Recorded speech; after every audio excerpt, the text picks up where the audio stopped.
The Division 2 is a third-person cover-based shooter, and utilizing good cover movement and positioning will provide you with a tactical advantage over your enemies. Without cover, you will generally find yourself vulnerable to enemy fire, and it will put you at great risk when encountering threats in the game. In any case, you'll find a lot of cover out there in DC, which you'll be able to use to your advantage, keeping yourself out of the firing line. You can take refuge from enemy fire in many different places by pressing the cover button.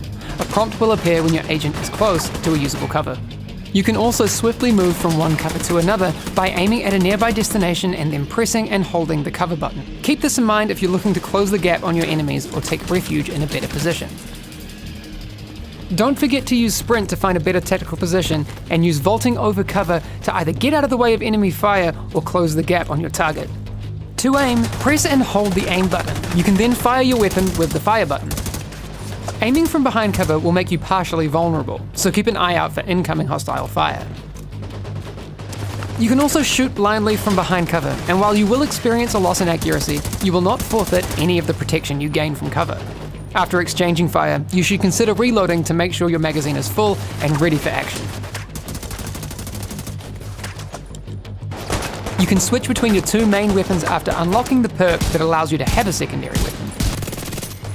By double tapping, you can quickly reach for your sidearm, which can be important if your primary or secondary weapon needs to be reloaded at an unfortunate time. If you take sustained significant damage, press and hold the armor kit button to recover your armor bar. Your armor bar will not regenerate while you're in combat, so make sure you don't get caught in the open without that layer of protection. Grenades can also offer a powerful tactical advantage. The damage they can put out is fantastic, but you can also use them to flush an enemy out of cover, leaving them out in the open for an easier shot. To throw a grenade, hit left on your D-pad, line up your intended target and hit the fire button to throw. At any time, you can cancel throwing your grenade by hitting the button on the D-pad again to pull out your firearm.